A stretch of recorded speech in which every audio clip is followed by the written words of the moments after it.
غالاتا ساراي تتسلخ وتدقدق مزيان اليوفي شدتها عطاتها قتله في تركيا. دونك عطاتها 5 طق طق طق ستفتهم ليها. دونك 5-2 ضد اليوفي. واش في نظرك انت اليوفي قادره ترجع؟ صعب، ماشي مستحيل، ولكن صعيب ما تماركاش عليك في الرجوع.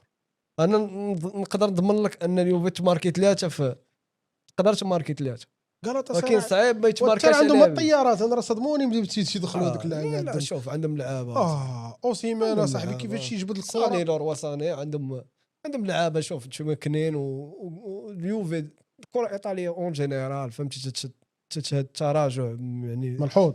سيرتو حنايا فاش بدينا تنتفرجوا في الكره حنا راه كبرنا في الدوري الايطالي تفرجنا في الدوري الايطالي كيف ما كان في الاول.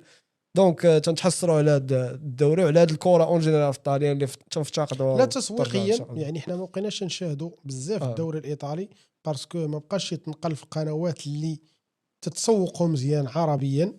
دونك ما بقيناش صراحه تنتفرجوا صراحه.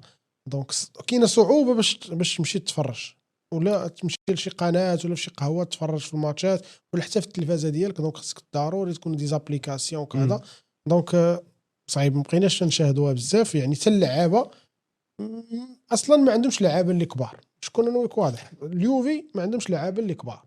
ربما الانتر شويه ولكن اليوفي داكشي اللي كنا تنعرفوا على اليوفي هي مات كريستيانو وقبل دابا حاليا ديل بيرو.